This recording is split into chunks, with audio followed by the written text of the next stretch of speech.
Taxes तब तक बढ़ा देनी चाहिए जब तक डेरिवेटिव मार्केट ख़त्म ना हो जाए, किल ना हो जाए। तो हर चीज़, हर इंस्ट्रूमेंट कैपिटल फॉर्मेशन के लिए नहीं होता है कि आप लोगों को एडुकेट कीजिए। एक एंट्री बैरियर जरूर होना चाहिए। आप सिगरेट को नहीं बंद कर रहे, आप बोलो बेटा इसको पियो, कैंसर तो होगा तुमको बट हायर टैक्स दे के मरो।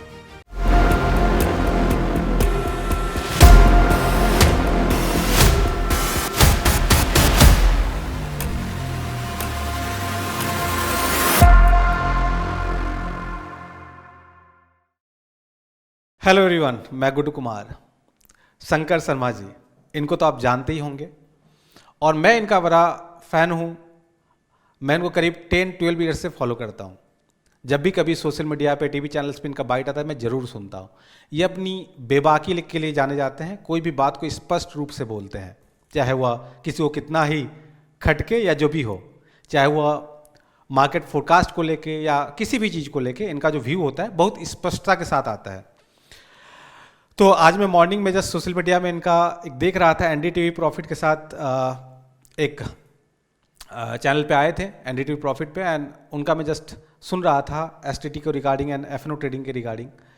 एंड मैं कुछ चीज़ों से एग्री नहीं हूँ उनसे, और बहुत ही हार्डर लाइन पे उन्होंने बोला है एफएनओ के खिलाफ। और मैं इनको जब फॉलो करता शुरू में, तो इनका बड़ा आता था कि भाई मैं तो बेरिस मार्केट में पैसा बनाया हूँ, ठीक है ना, सेलिंग एंड ऑल करके। अब जाहिर सी बात है, बेरिस मार्केट में पैसा तो एफएनओ के जरिए ही बनाएंगे। तो इनका काफ़ी सारा ऐसा था। मैं काफ़ी सारी चीज़ों से एग्री करता हूँ उनके, एंड कुछ चीज़ें जो है वो अपने को समझना पड़ेगा। उनका ये कहना कि लेट से आज का जो रिटेल पार्टिसिपेशन है एफएनओ में, वह गैम्बलिंग माइंडसेट के साथ है। आते हैं और ट्रेड करते हैं। मैं पूरी तरह से एग्री हूँ, क्योंकि इस तरह से ट्रेडिंग नहीं किया जाना चाहिए एफएनओ में, और इससे रिटेल पार्टिसिपेंट पैसा खो रहे हैं और बहुत पैसा खो रहे हैं, एंड ये नहीं होना चाहिए। जैसे उनका एग्जांपल है कि कोई कैब ड्राइवर या कोई टीवी रिपेयर कर रहा है, वो भी एफएनओ में पैसा लगा रहा है, नुकसान कर रहा है। डेफिनेटली ये चीज़ें नहीं होनी चाहिए, बट इसका उपाय क्या एकमात्र ऐसा है कि टैक्सेस बढ़ा दिया जाए। उनका यह कहना कि टैक्सेस तब तक बढ़ा देनी चाहिए जब तक डेरिवेटिव मार्केट खत्म ना हो जाए, किल ना हो जाए, यहाँ पे ट्रेड करने के लिए कोई सोचे भी नहीं। तो आप समझिए एक चीज़, वनली क्या टैक्सेस बढ़ा देने से ऐसा हो जाएगा? उनका ये कहना कि एफएनओ मार्केट से कोई इकोनॉमिक एक्टिविटी या कोई प्रोडक्टिव इकोनॉमी वाइज नहीं हो रही है, कोई कैपिटल फॉर्मेशन उससे नहीं होता है। तो हर चीज़, हर इंस्ट्रूमेंट कैपिटल फॉर्मेशन के लिए नहीं होता है। कैपिटल फॉर्मेशन के लिए शेयर्स में लोग इन्वेस्ट करते हैं। ऐसा नहीं कि सभी के सभी लोग आ गए एफएनओ में ट्रेडिंग कर रहे हैं। कैपिटल मार्केट्स में शेयर्स में लोग इन्वेस्ट करते हैं, उससे कैपिटल फॉर्मेशन होती है। बट कैपिटल मार्केट को सुचारू रूप से चलाने के लिए और भी इंस्ट्रूमेंट की जरूरत होती है, और एफएनओ वही इंस्ट्रूमेंट है।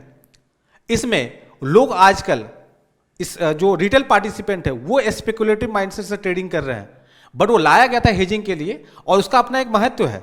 उसे भले कोई कैपिटल फॉर्मेशन या कुछ इस तरह का नहीं हो रहा है, बट वह कैपिटल मार्केट को सुचारू रूप से चलाने के लिए जरूरी है। वो लिक्विडिटी प्रोवाइड करता है, वो हेजिंग प्रोवाइड करता है। अगर वो नहीं रहेगा या उसमें ट्रेड अपने कर ही नहीं पाएंगे, इतना ही टैक्सेस बढ़ा दिया जाए, तो लोग हेजिंग कैसे करेंगे? हेजिंग के बिना काम कैसे चलेगा? डेरिवेटिव का अपना एक महत्व है। यस, ऐसा जरूर है कि आप लोगों को एडुकेट कीजिए। एक एंट्री बैरियर जरूर होना चाहिए। मैं तो पिछले कई सालों से बोल रहा हूं, जब लॉट साइज बढ़ाई गई थी एंड ऑल दैट, में बोला इससे कोई फर्क नहीं पड़ने वाला है। आप एक एग्जामिनेशन कंडक्ट कीजिए। एनएसएम का इक्विटी डेरिवेटिव का एग्जामिनेशन है, आप कम से कम एटलीस्ट ये कर दो कि भाई वो जब तक आप पास नहीं करते तब तक आपका डेरिवेटिव सेगमेंट एक्टिवेट नहीं होगा। तो कुछ आप एंट्री बैरियर डालिए, या कुछ नए तरह का कुछ एग्जामिनेशन या कुछ प्रोग्राम्स लाइए, जिसको करने के बाद ही वो लोग ट्रेड कर पाएंगे। उसके बाद भी लॉस होगा तो फिर ये हम लोग का आउटलुक नहीं है। कम से कम लोग ट्रेंड होके रिस्क समझ के ट्रेड करेंगे, एंड ट्रेडिंग में लॉस होगा, प्रॉफिट भी होगा। हर एक फील्ड में, जैसे लेट से आप किसी को भी ड्राइविंग लाइसेंस देते हैं, क्या उससे एक्सीडेंट नहीं हो सकता? हो सकता है, बट एटलीस्ट आप एश्योर है कि हाँ उसको चलाने आता है, उसको ड्राइविंग आती है। उस तरह से अगर आप डेरिवेटिव का एक एग्जामिनेशन कंडक्ट कर लेंगे तो एटलीस्ट ये श्योर हो जाएगा कि भाई उसको नॉलेज है। उसके बाद अगर लॉस हो रहा है तो फिर वो सोच समझ के ट्रेड लेगा, एंड आगे से नहीं भी होगी, ठीक है। और ट्रेडिंग है, लॉस प्रॉफिट चलता रहेगा। ऐसा नहीं कि ऑलवेज प्रॉफिट ही प्रॉफिट होगा। अगर कोई इक्विटी मार्केट में कर रहा है इन्वेस्टमेंट, तो उसको भी लॉस होता है। ऐसा तो नहीं कि प्रत्येक शेयर ऊपर ही ऊपर जा रहा है।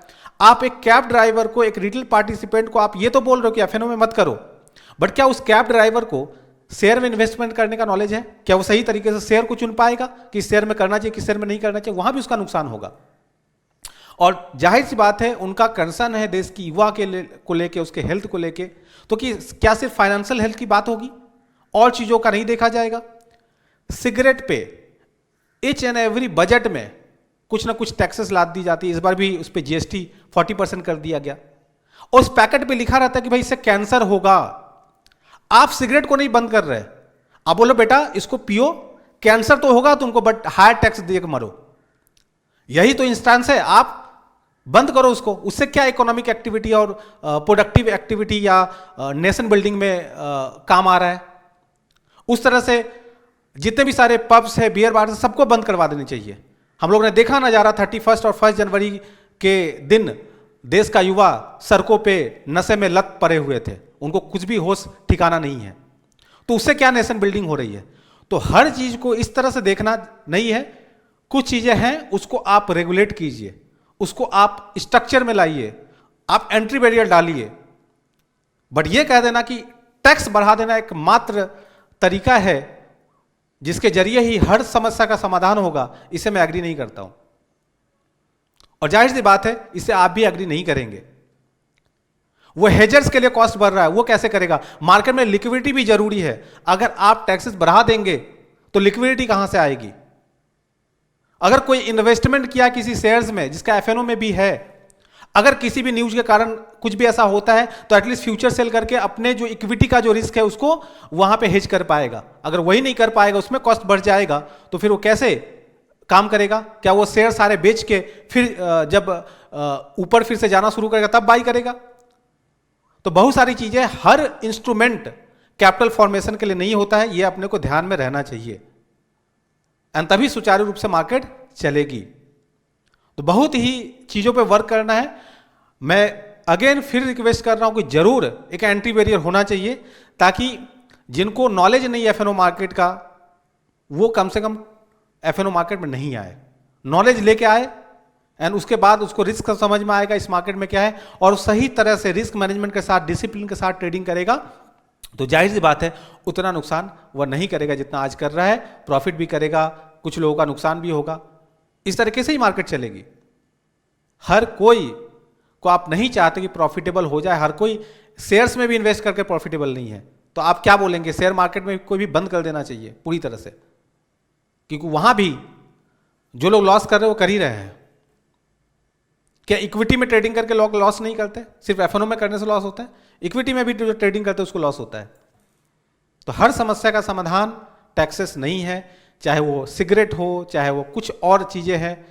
सिर्फ टैक्स बढ़ा देने से काम नहीं चलेगा। मैं जिस वक्त कॉलेज में था उस वक्त लोग सिगरेट कम पीते थे, देश का युवा। मैं जो अपने फ्रेंड सर्कल में देखता था, लोग नहीं सिगरेट पीते थे जितना आज पी रहे। मैं कॉलेज के बाहर जाता हूं, किसी भी कॉलेज के बाहर में एक लाइन से जो देश का युवा है वो छल्ले उड़ा रहे होते हैं। मैं इसको उस वे में नहीं बोल रहा हूं, बट देश का युवा को आप अगर वास्तव चाहते हैं कि वास्तव में उसका आप चिंता है, तो टैक्सेस एकमात्र इलाज नहीं होगा, आपको और भी स्टेप्स उठाने पड़ेंगे। और जो मार्केट को किल ना करते हुए, डेरिवेटिव मार्केट को डिस्टर्ब ना करते हुए, एक सही तरीके से उसमें लोगों को लाया जाए ताकि लिक्विडिटी भी बरकरार रहे, लोग ट्रेडिंग भी करें, एक सोर्स ऑफ अर्निंग भी है काफी लोगों का। ऐसा नहीं कि सबको ही नुकसान कर रहे हैं, तो उससे भी एक जॉब क्रिएशन भी होता है, उसको भी ध्यान में रखना पड़ेगा, एंड उस दिशा में अपने को जाना पड़ेगा। आपकी क्या राय है?